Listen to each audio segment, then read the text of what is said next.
Ilang kilo nga, Ren? Tito Arch, kiluhin mo nga ang kanin ko at saka ang gatas ko at ako yung nagda-diet ngayon. Ang kilo ko dati nung hindi pa kami nanginginain ng sandaan, 62, ngayon 66 na. Ngayon, Ari, magpapakilo ako ngayon sa iyo. Kiluhin mo nga yan. Ari, ang sunod, gatas. Oh. Diyos ko, tingin naman ang magdadayet. Kung ilang kilo ang kanin, pinakakilo pa. Ilang kilo? Diyos May, ko po. may gatas pa. Diyos ko. Diyos ko, 600. Diet yan. Ang galing mag-diet. Bukod pa yung gatas, Diyos ko. May gatas pa. Guys, may ubo pa yan ha, partida. Walang panlasa. Hindi pa kasama dyan ang hotdog. May hotdog pang dalawa.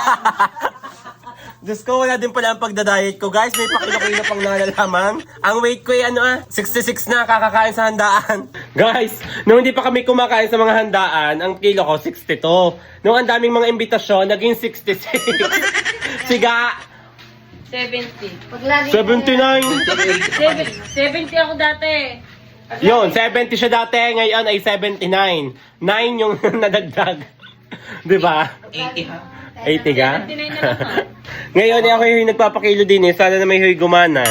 So gagana, 593. Isang hello naman dyan. Hello pa!